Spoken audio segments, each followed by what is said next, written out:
సింహరాశికి ద్వితీయ స్థానంలో కేతువు, అలాగే సప్తంలో శనీశ్వరుడు, అష్టంలో రాహు, రాజ్యంలో గురుమంగళ యోగము, లాభంలో రవి, అలాగే వ్యయం ఖర్చు పెట్టే స్థలంలో బుధుడు, శుక్రుడు యొక్క ప్రభావం సంపూర్ణంగా కనిపిస్తున్నాయి. ఇదిలాగుంటుంటే కుటుంబ స్థానంలోని కేతువు ఉండి వేవరింగ్లో ఉన్నాడు. కొంతవరకు ఇంట్లో కొన్ని నిర్ణయాలు తీసుకుంటారు, ఇంటి బయటికి వెళ్ళి చేద్దామంటే దాన్ని చదివినకంటే అక్కడ కేతు కొంచెం కదలిక ఉంది కాబట్టి మీరు అనుకున్న నిర్ణయాలు ఏవైతే ఉన్నాయో వర్క్ ఫ్రమ్ హోమ్ అయితే పర్వాలేదు, ఇంటి దగ్గర నుండి ఫోన్ ద్వారా డీల్ చేసే వ్యవహారాలు అంటే పర్వాలేదు, కానీ ఉద్యోగానికి వెళ్ళాలి, అందులో కొన్ని పనులు చేయాలనే దానికి ఆటంకకరంగా 15 రోజులు కనబడే అవకాశం ఉంది.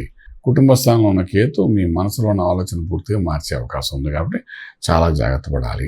దీనికోసం గణపతి మంత్రాన్ని సాధన చేస్తే అటువంటి సమస్యను బయటపడే అవకాశం బాగానే కనపడుతుంది. అలాగే ఉద్యోగరీత్యా చేసే ప్రయత్నాల్లో కూడా ప్రయత్నాల లోపం చేద్దామని మీరు అనుకుంటారు, ఊరంతా తెలిసిపెట్టేది జరుగుతున్న వ్యవహారం.